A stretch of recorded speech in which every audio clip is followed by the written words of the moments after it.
Bonjour à toutes et à tous. Juste avant de commencer cet épisode, je vous conseille de l'écouter dans des bonnes conditions sonores. En effet, il y a un petit travail d'immersion sonore autour de la visite, donc pour en profiter pleinement, le mieux est de l'écouter dans des conditions calmes, avec pas trop de bruit autour de vous. Et de plus, j'ai fait un petit plan de la visite si vous voulez suivre pendant que vous écoutez, ou alors peut-être après, si vous voulez faire cette visite de votre côté. C'est sur l'article de cet épisode sur le site passionmédiéviste.fr. Je vous mets le lien dans la description de l'épisode. Bonne écoute! Je suis content que tout le monde découvre au passage, parce que c'est vrai que s'il y a un bonheur au fait de guider, c'est de pouvoir montrer des choses aux gens et de voir leur visage sourire quand ils voient les choses. Hors les murs, le reportage de Passion médiéviste.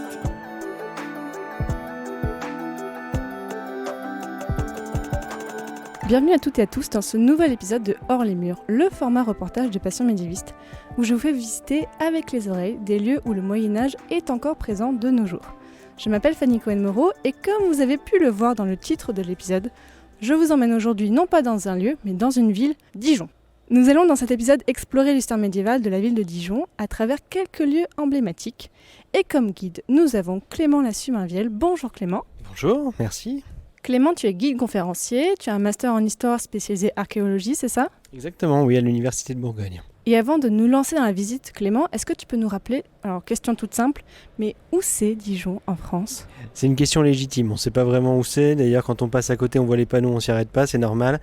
Alors il faut savoir que Dijon ça se trouve à l'est de la France, on est à peu près à 260 km de Genève, on a Lyon au sud à 200 km et on est localisé au sud-est de Paris pour 300 km de distance. Bah écoute Clément, je te suis, je me prends un petit peu pour Stéphane Bern, fais-nous visiter Dijon.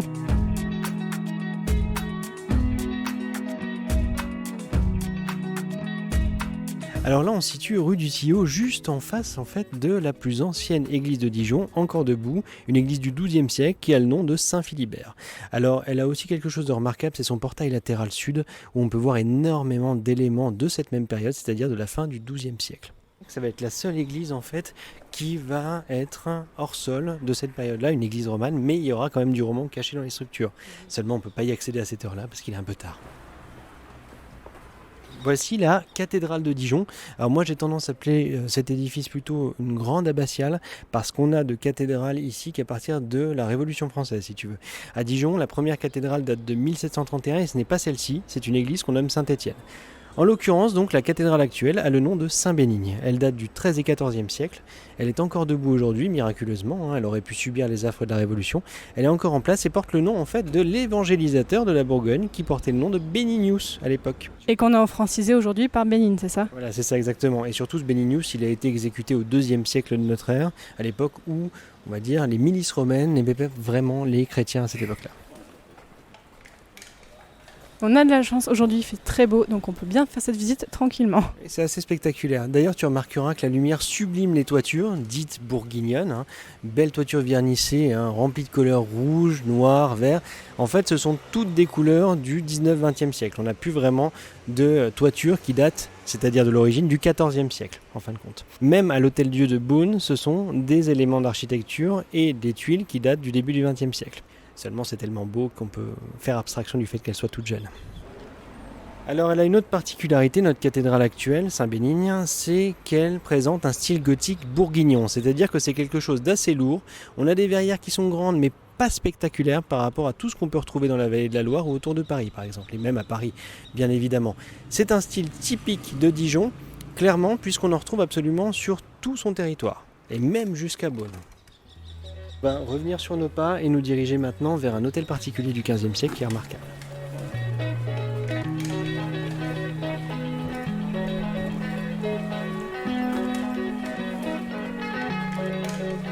Il faut savoir que là, on prend le chemin en fait de ce qu'est la véritable ville de Dijon à l'époque gallo-romaine. Mais il faut savoir qu'elle reste ville de Dijon jusqu'au XIIe siècle. À l'emplacement où on se situe là, c'est-à-dire près de la cathédrale Saint-Bénigne, on est en fin de compte dans une zone qui est assez perdue dans l'histoire. On arrive au niveau d'un bourg véritablement entier à partir du XIIe siècle dans ce secteur-là. Avant, c'était une simple abbaye, il faut bien le comprendre. Et du coup, à cette époque-là, il y avait environ combien de personnes à Dijon ? À l'époque médiévale, on peut essayer d'estimer la population à une dizaine de milliers de personnes, grand maximum, parce que même au début du 19e siècle, on n'aura que 25 000 habitants. Mais il faut savoir aussi qu'elle est enfermée dans ses murs jusqu'à la fin du 19e siècle. Une ceinture de rempart qui a été érigée dès le 12e siècle et augmentée au 16e. Cette ceinture de rempart, elle restera en place très longtemps et ça évitera qu'il y ait une énorme accumulation de faubourgs tout autour. Il y en a certains, mais pas assez pour engranger une énorme population. Là, on descend, on est dans quelle rue ? Alors là, actuellement, on est dans la rue d'Anton. C'est une rue, en fait, qui n'existe tout simplement pas avant la Révolution, puisqu'on se trouve exactement à l'emplacement d'un cimetière. Oui, on est contre l'église Saint-Jean. C'est une église qui sera construite au XVe siècle, ni plus ni moins par Philippe le Bon lui-même, duc valois de Bourgogne, et le plus connu et plus puissant de tous les ducs de Bourgogne. Ici, on peut remarquer des épitaphes qui marquent en fait la présence de sépultures sur le secteur. Donc là, on marche sur des tombes enfouies. Clairement, oui. En dessous du niveau du sol actuel, qui est plus haut que celui du XVe siècle, il est évident qu'on se trouve confronté à des sépultures, même si on marche à peu près à 50 cm au-dessus, oui, au minimum. Ça fait un peu froid dans le dos quand même de se dire qu'on marche sur des tombes. Ce sera le cas dans toutes les villes, et à chaque fois qu'il y aura une ancienne église au sein même d'une ville, avant 1780, en gros, toutes les paroisses intramuros ont leur propre cimetière qui entoure l'église. Donc c'est tout à fait normal, et dans d'autres villes, on aura effectivement ce même système.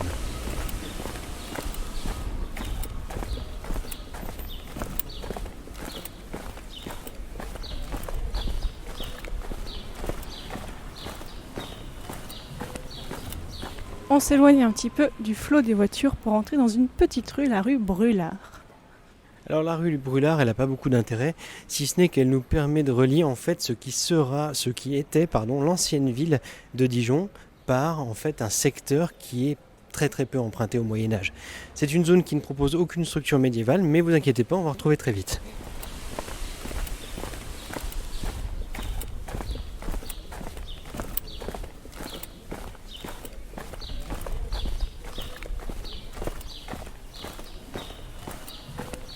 Sur la cathédrale depuis ici, on aura beaucoup de perspectives un peu partout, en plein centre-ville et même au niveau du sol, sur les plus grandes églises de la ville. Et il faut savoir que Dijon, c'était l'une des villes qu'on nommait au 100 clochers. Ce qui fait que des clochers et des flèches, on en aura absolument partout. Donc on a pas mal de points de vue sympas.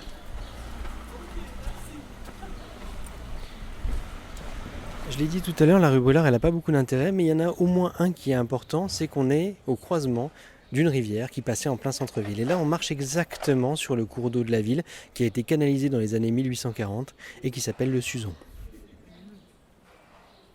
Mais il n'y a pas des ressorties d'eau parfois, non ? Non, pas du tout. Là, dans le secteur, on a quand même pas mal de chance. Ça a été canalisé au 19e, mais quand même, on a fait pas mal de bras un peu partout en béton, ce qui fait que s'il y en a un peu trop de flux, on peut l'évacuer. On a tourné à gauche après la rue Brûlart et là, on est dans une rue commerçante pavée et on avance.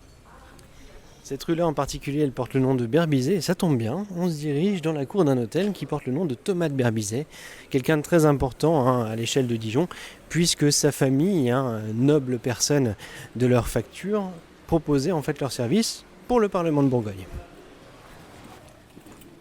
Et on tourne à droite dans la rue Victor Dumas.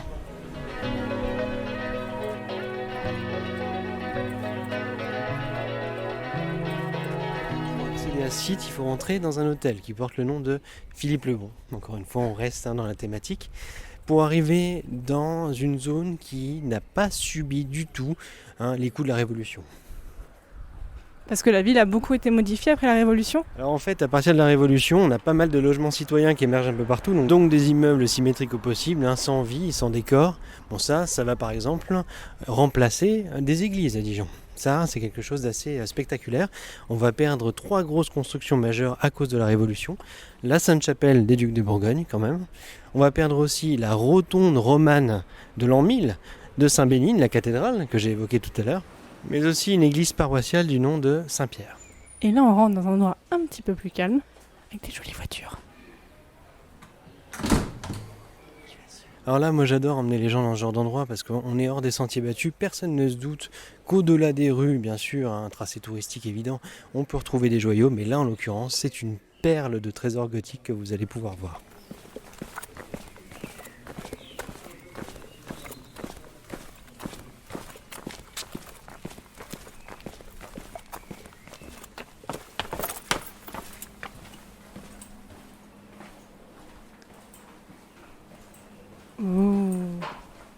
Alors voilà, on est dans la cour d'un hôtel particulier, on va dire un hôtel dont les prémices vraiment remontent à la fin du XVe siècle. Son évolution, elle va courir jusqu'en 1506 à peu près, mais on est toujours dans un style gothique. Alors il faut savoir qu'à Dijon, le style gothique, on en retrouve jusque dans les années 1570. C'est très très tard, très très tard. On a des ateliers Renaissance, oui, mais le gothique va avoir beaucoup de vogue à Dijon.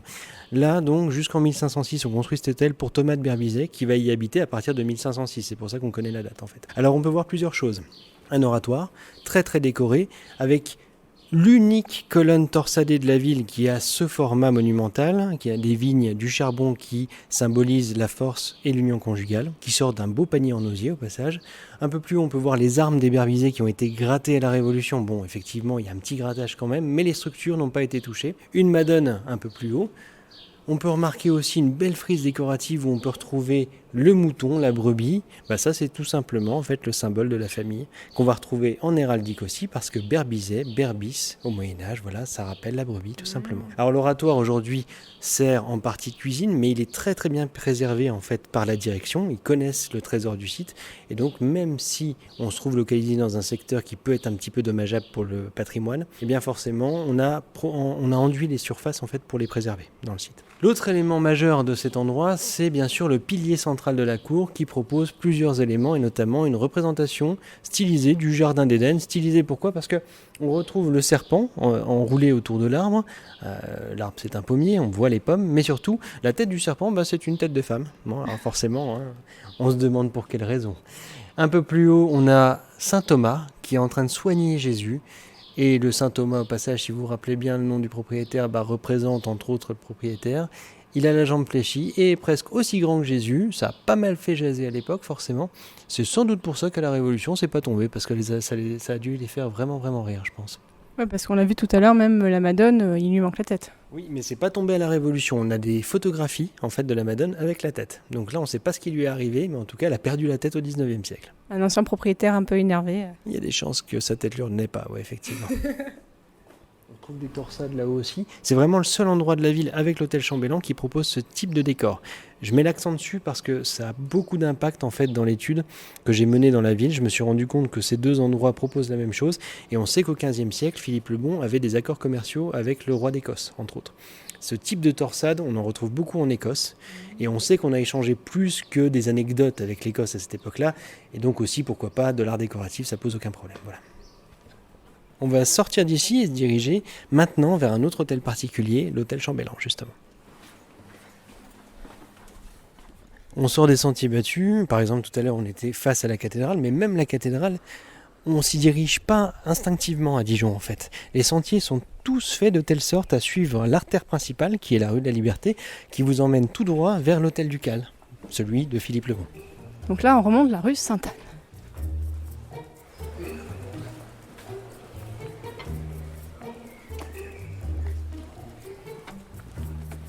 Si jamais vous aimez les jolies vues aussi, vous pouvez vous balader dans ce parking, vous aurez une magnifique vue sur le dôme de Sainte-Anne, beau dôme vert.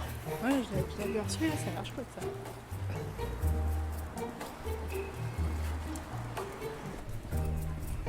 À proximité directe de l'établissement qu'on vient de voir, il y a un site qu'on nomme le couvent des Cordeliers, actuellement fermé.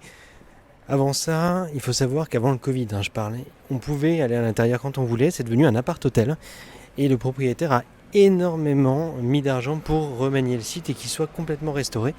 On a préservé un cahier des charges et un site en même temps, un site historique remarquable pour le patrimoine de Dijon. Le couvent des Cordeliers, en fait, c'est l'un des nombreux établissements d'ordre mendiant qui ont fleuri à Dijon à partir du XIIIe siècle.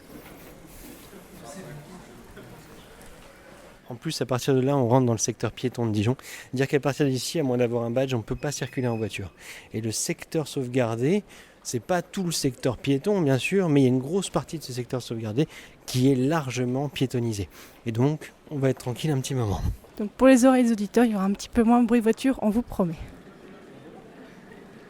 Alors ici, on circule dans la rue du Beau. Il faut savoir que cette rue, avant d'être très très commerciale et très passante, en fait, il s'agissait d'un marché aux animaux. C'est ici qu'on vendait la viande déjà préparée, qu'on égorgeait, qu'on tuait, qu'on dépeçait, dans la rue qui est parallèle juste derrière, qui avait un nom très sympathique aussi. Alors on l'appelle la rue des Étious, mais en fait la ligne directe en continuant vers la rue du Bourg se nommait la rue des Tueurs.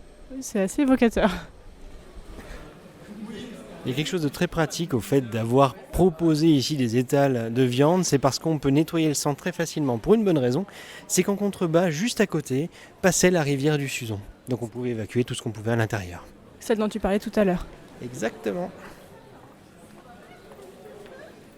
Tu vois là, regarde, t'as un contrebas en fait, même si on est au 21e siècle, ça part un peu en pente dans cette direction et on se rend compte que le lit de la rivière était vraiment localisé là-bas. Bon, maintenant c'est un centre commercial qui va bientôt disparaître dans ce format-là, mais qui va être refait. En tout cas, ici, passait un joli petit cours d'eau. Alors, il faisait pas plus de 5 mètres le cours d'eau. C'était quelque chose qui était même presque globalement asséché 6 mois de l'année. Donc, il faut imaginer à l'arrivée du 19e siècle que c'était un égout à ciel ouvert. Les gens en ont eu marre, donc ils l'ont recouvert. Donc là, ce qu'on va faire, c'est qu'on va d'abord aller voir la partie arrière de l'hôtel Chambellan qui n'est pas visible du grand public. C'est une petite surprise qui nous permet de voir en fait la magnifique chapelle de l'hôtel, vue de l'extérieur. Et ça, les gens ne peuvent pas la voir normalement.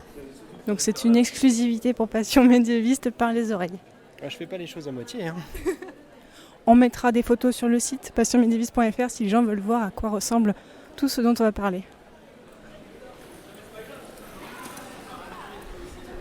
Alors ici, on traverse la rue de la Liberté qui était complètement fermée. Elle n'existe tout simplement pas avant les années 1720. Il faut savoir qu'on a un énorme îlot d'immeubles en plein milieu qui bouge complètement l'accès. C'est pour ça qu'on a une rue du Bourg. La rue du Bourg, c'est certes la rue du marché, comme je l'ai dit tout à l'heure, mais elle porte un nom révélateur de son impact en fait sur l'urbanisme.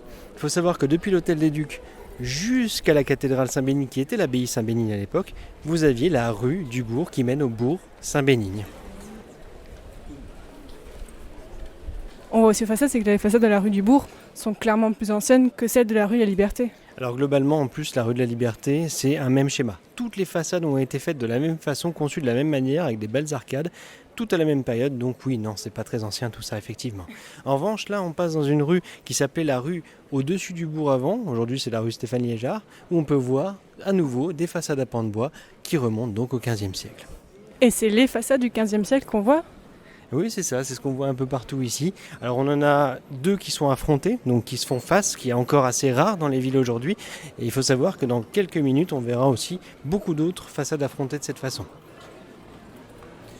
L'une des plus vieilles structures de Dijon se nomme aujourd'hui l'hôtel Aubriot et en fait renfermait un comptoir de change à l'intérieur, change monétaire je veux dire. C'est-à-dire qu'il y avait beaucoup de monnaies qui transitaient ici, dans un site qu'on appelait la voûte au change à l'époque. C'est un site qui date du XIIIe siècle et on peut voir encore ce souvenir grâce aux arcatures qui se trouvent au premier niveau. Et c'est les arcatures d'époque ? Ah oui, les arcatures qui se trouvent au-dessus sont d'époque. Alors bien sûr, ça a été restauré au début du XXe siècle, mais on a conservé des petites colonnettes très blanches d'un calcaire bien visible. Ça, c'est le plus ancien. Sinon, le reste, ça a été restauré par Xavier Chanowski au début du XXe siècle et c'est de la réadaptation type Viollet-le-Duc en fin de compte. Donc quand même de la rénovation... Ça passe ou ça passe pas ? Ça passe quand c'est similaire à une gravure. En fait, ils ont consulté une gravure et ils ont refait à l'identique. Donc ça va. Il y a déjà un petit peu de démarche derrière. C'est l'accès touriste à l'hôtel Chambellan. On est dans la rue des Forges, seulement il est actuellement fermé au public. C'est pour ça qu'on prend un accès privilégié. Ouh.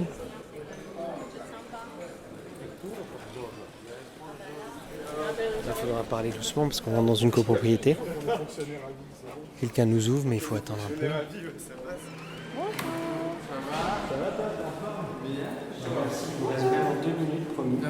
Prenez le temps que... c'est super sympa.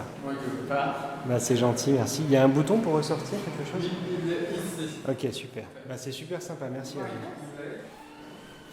Alors là, forcément, on ne se rend pas compte qu'on va voir du médiéval parce qu'on passe dans une galerie qui est parfaitement moderne, c'est même du XXe siècle en fait, sauf que quand on passe la porte, on arrive dans un site qui était en fait l'une des cours de l'hôtel Chambellan. Aujourd'hui, c'est plus du tout l'une des cours puisque ça a été remplacé par des immeubles modernes. Et on peut voir ici un lion porte-poulie dont il manque le puits, mais aussi la magnifique verrière gothique de la chapelle gothique de l'hôtel Chambellan. Là, il y a vraiment un mélange d'architecture de toutes les époques. Si on regarde bien les détails, on se rendra compte que du 15e, on en retrouve partout. Là, on a une petite baie à accolade avec des nervures. Là où on a d'autres fenêtres en arrière-plan qui appartiennent à une autre construction du site. Et à gauche, on a carrément l'une des nombreuses façades à pans de bois et à pignons bien aigus qu'on pouvait voir dans toute la rue des Forges, mais qui ont été remplacées par des façades modernes. Et je suis content que tout le monde découvre au passage, parce que c'est vrai que s'il y a un bonheur au fait de guider, c'est de pouvoir montrer des choses aux gens et de voir leur visage sourire quand ils voient les choses. Moi, je suis toujours émerveillée quand je vois des choses comme ça. Alors l'hôtel Chambellan, c'est l'hôtel d'une personne qui était très importante pour l'histoire de la ville. C'est quelqu'un qui s'appelle Henri, de son prénom, qui va, lui, avoir un commerce de draps à l'origine. La famille Chambellan, il faut savoir que c'est des drapiers à la base qui vont aussi avoir des charges de maire à certains moments de leur existence. Mais plus tard, ils vont avoir assez de notoriété face au roi de France, parce que même après le rattachement du duché de Bourgogne au royaume de France, il continue à prospérer. Et la preuve en est, cet hôtel qui date des années 1490. On est 20 ans après le rattachement en gros au royaume de France. C'est 1477 pour le rattachement. Donc là, on se dirige vers Notre-Dame et la fameuse chouette de Dijon. Quand j'ai dit que je venais à Dijon, tout le monde m'a parlé de cette chouette. C'est vrai. Mais est-ce qu'ils ont raconté la vraie histoire de cette chouette ? Tu vas nous la raconter.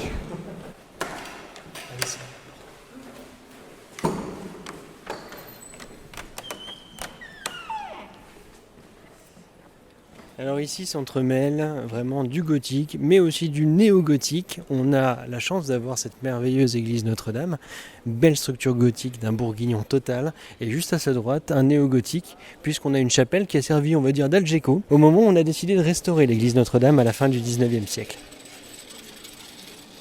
On ne l'a pas détruite, on a trouvé que c'était sympa, on a fini par se familiariser avec, donc on l'a conservée.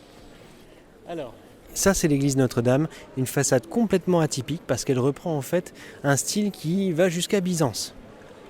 Elle se compose de 2 galeries en fait qu'on retrouve généralement sur les façades, en général en Toscane en fin de compte. Ça s'inspire du style pisan effectivement, toutes les façades de Pise ressemblent à ça, mais la structure en elle-même n'est pas romane ici, c'est bien du gothique, on est sur du milieu du XIIIe siècle. Il y a quelque chose qui est assez significatif sur la structure aussi, c'est tout en haut à droite le jacquemart.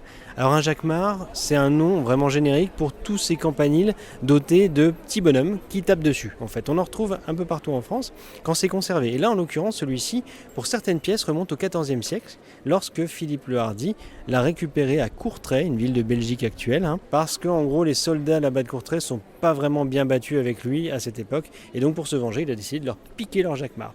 Mais jacquemart, ça vient de quoi ? C'est pas quelqu'un qui s'appelle Jacquemart, c'est beaucoup trop légendaire ce type d'affirmation. Il faut bien trouver quelque chose de plus pragmatique en histoire et vous êtes vraiment, on le sait, c'est quelque chose de très connu. Jacques et Mart, il faut dissocier les deux termes. Mart, martel, le marteau que tient le petit personnage, et Jacques, en fait un Jacques à l'époque c'est un paysan. On le sait au Moyen-Âge. Jacouille, la référence. Oh non, pas une référence. C'est des galeries type byzantine en fait qu'on va reproduire un peu partout. Alors comme j'ai dit surtout en Toscane, moi je suis pas allé en Sicile donc je peux pas donner l'exemple sicilien, mais j'en ai vu beaucoup en Toscane effectivement. Ce qu'on voit dessus ce ne sont pas des gargouilles, il y a 51 éléments en haut relief qui ressortent de la façade. En fait ce sont des chimères tout simplement. Vous savez tout ce qui est attaché à Viollet-le-Duc au 19e siècle. Donc elles n'évacuent pas les eaux de pluie, c'est pour ça qu'on ne parle pas de gargouilles, ce sont des fausses gargouilles.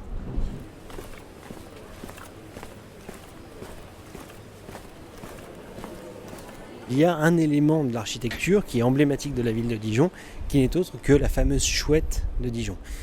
Alors pour le coup, c'est ni une chouette, ni un hibou, aux grandes dames de toutes les personnes qui affirment que c'est le cas.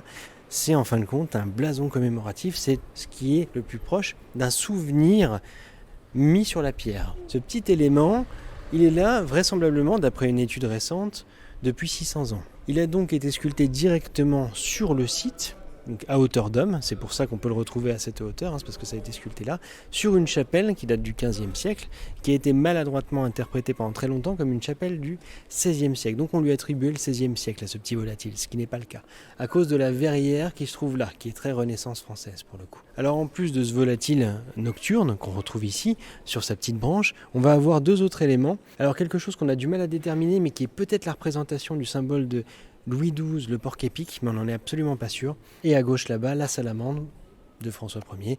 Là, c'est pour signifier vraiment le XVIe siècle, la Renaissance française pour le coup. Alors cette chouette-là, on lui a souvent attribué les mérites en fait de cette nostalgie des ducs de Bourgogne à cause du grand-duc. Le hibou en fin de compte. Ben oui, tout simplement.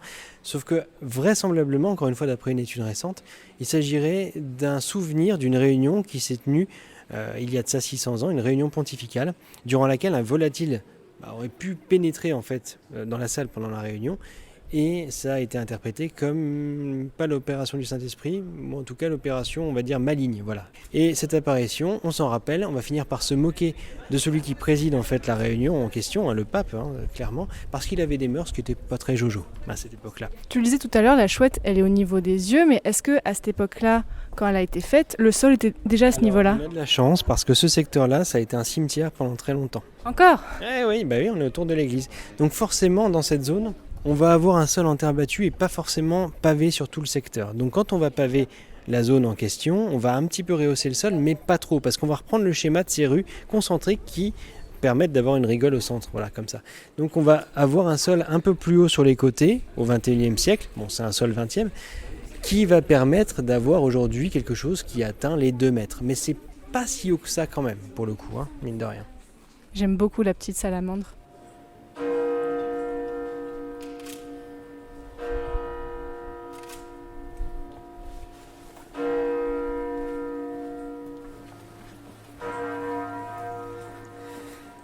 Ici, on atterrit à nouveau face à des façades à pans de bois. On va retrouver des façades à pans de bois parce que ce secteur a été globalement préservé en fait dans l'histoire. Pour une bonne raison, c'est que les alignements dus à Louis XIV, Louis XV ou même Louis XVI ne vont pas affecter cette zone géographique. Là, pour le coup, on a beaucoup de chance, ce qui fait que ces façades à pans de bois vont perdurer, ainsi que leur structure. On avait même des petites briquettes avec le pan de bois tout à l'heure. Oui, alors juste ici, effectivement, on est devant la maison la plus connue de Dijon. Cette maison-là, elle porte le nom de Millière, du nom de son propriétaire à la fin du XVe siècle. On est sur une structure qui a été érigée apparemment en 1483. On a les 2 initiales, Guillaume et Guillemette, juste ici, Millière, qui rappellent véritablement en fait l'union conjugale de ces 2 personnes sur un blason à côté d'un petit lion. La façade, elle a des briquettes, mais elle a été restaurée pour le coup. Tout ce qui subsiste vraiment de médiéval, c'est la sablière. Clairement, alors là, on voit... C'est quoi une sablière, tu peux nous dire ? C'est l'énorme poutre en fait en partie basse d'une façade, très horizontale. Pour le coup, c'est la structure qui soutient la façade, elle-même soutenue par des consoles juste en dessous, les consoles de pierre à niveau si vous voulez. Voilà. C'est bien que ce soit un couple qui était représenté dans les lettres, c'est quand même rare que les femmes soient représentées ainsi, même avec son initiale dans l'espace public. C'est vrai. Et d'ailleurs, on va en retrouver plusieurs à Dijon, on va en retrouver jusqu'au XVIIe siècle. Vraiment, c'est quelque chose d'assez récurrent ici. On a beaucoup aussi de représentations de veuvage, avec cette fois-ci une chaîne qui remplace en fin de compte la cordelette. Mais tout à l'heure, quand on était dans l'hôtel Thomas de Berbisey, on avait ce même lien qui relie en fait Thomas de Berbisey à son épouse Marguerite. Ici donc la façade, si on regarde bien, elle est orientée en direction du chevet de Notre-Dame et non pas juste face à l'église pour qu'on puisse avoir une vue vraiment très importante, c'est-à-dire une vue sur sa façade. C'est une perspective en fait choisie dans l'architecture. On a l'impression en fait d'être face à la façade alors qu'on est sur le côté. Il n'y a plus rien de médiéval au-dessus. On a une lucarne qui a été refaite comme la toiture. On a un chat qui montre sa queue. On a un grand-duc, mais tout ça c'est purement début XXe siècle pour le coup. Là aussi, on a un grand mélange d'architecture des différentes époques dans un seul bâtiment. C'est ça, effectivement. Alors, ce site va même servir de décor à un film, Cyrano de Bergerac. C'est quelque chose qu'on ne connaît plus aujourd'hui, peut-être, mais qui est connu de nos parents sans problème. Voilà. Oh, quand même. Perso, je ne l'ai jamais vu. Non,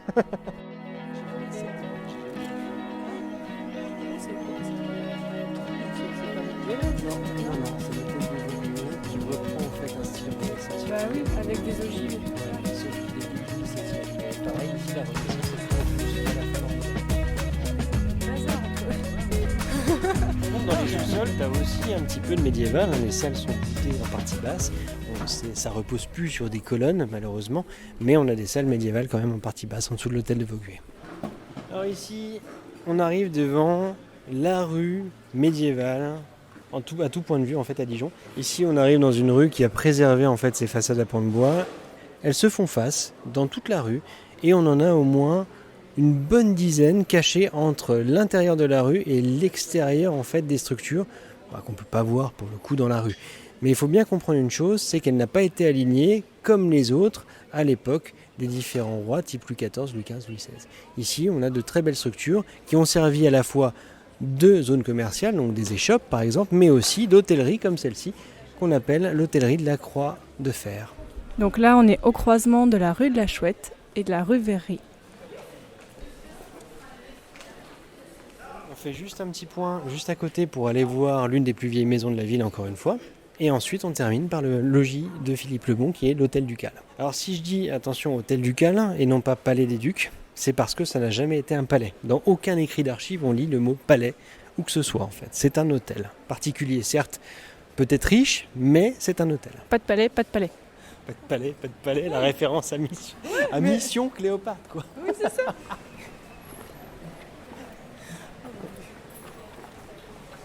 Donc ça, c'est l'une des façades en pierre les plus anciennes de la ville. Elle remonte au début du XIVe siècle.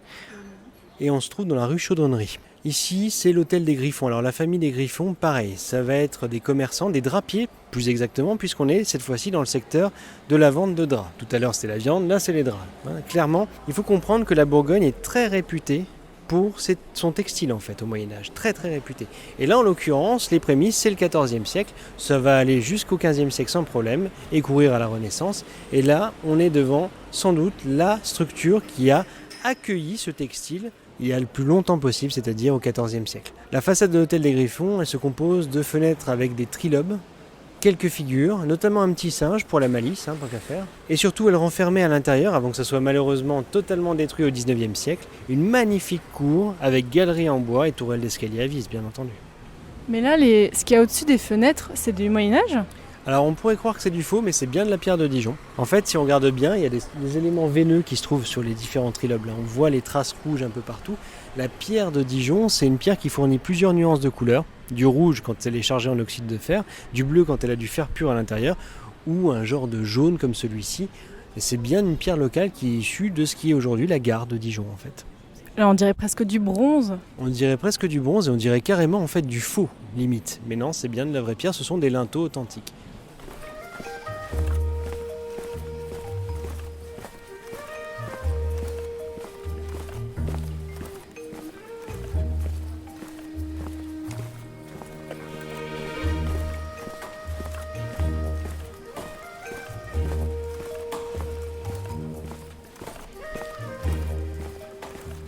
L'hôtel Ducal aujourd'hui renferme le musée des Beaux-Arts de la ville de Dijon. On peut y aller absolument quand on veut, c'est gratuit, c'est ça qui est phénoménal.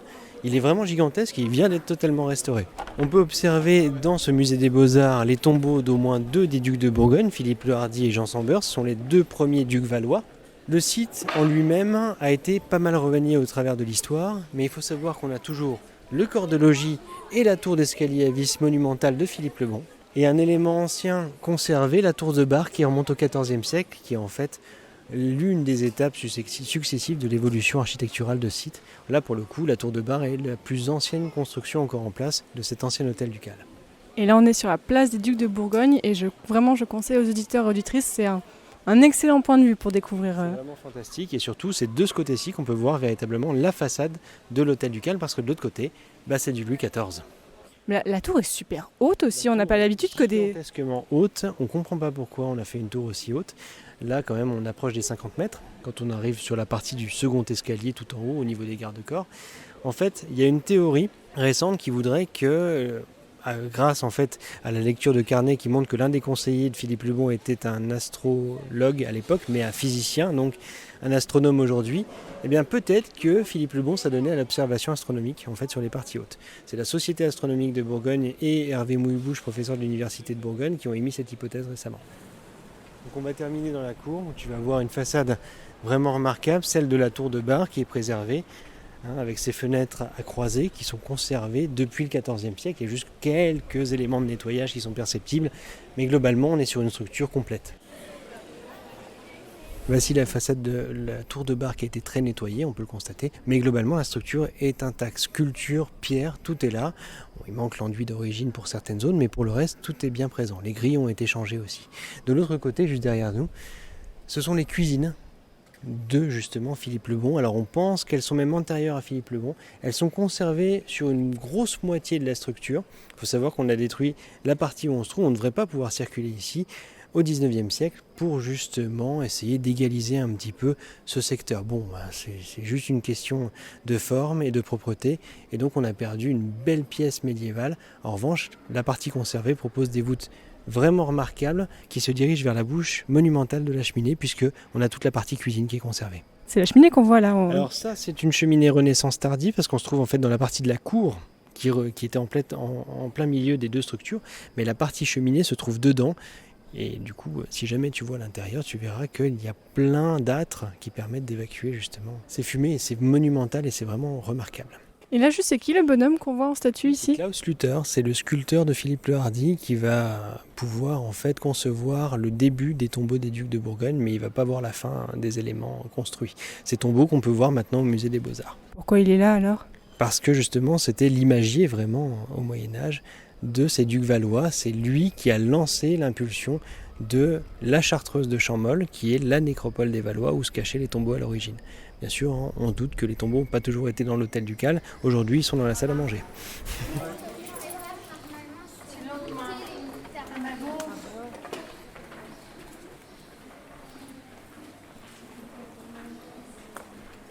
Eh bien, on arrive à la fin de cette visite. Bon, bien sûr, tu aurais pu me montrer encore des centaines d'autres choses, mais pour que ce soit audible, on n'a pas fait trop long non plus. Donc Clément, où est-ce qu'on peut te retrouver déjà sur Internet et dans la vie en général ? Alors j'ai un site internet qui s'appelle Dijon Archéo Tour et j'aurai beaucoup de plaisir à vous faire découvrir ma ville natale. Pour le reste, j'ai aussi une page Facebook, Balade archéologique à Dijon, et j'ai écrit quelques petits guides parce que je suis passionné par l'histoire de ma ville, qui parle du monde gallo-romain, de l'enceinte médiévale et moderne, et aussi des sites sacrés oubliés de la ville. En tout cas, les auditeurs et auditrices, je vous conseille vraiment, si vous venez à Dijon, d'envoyer un petit message à Clément, de lui demander est-ce qu'il y a une visite prévue bientôt, parce que ça vaut le détour.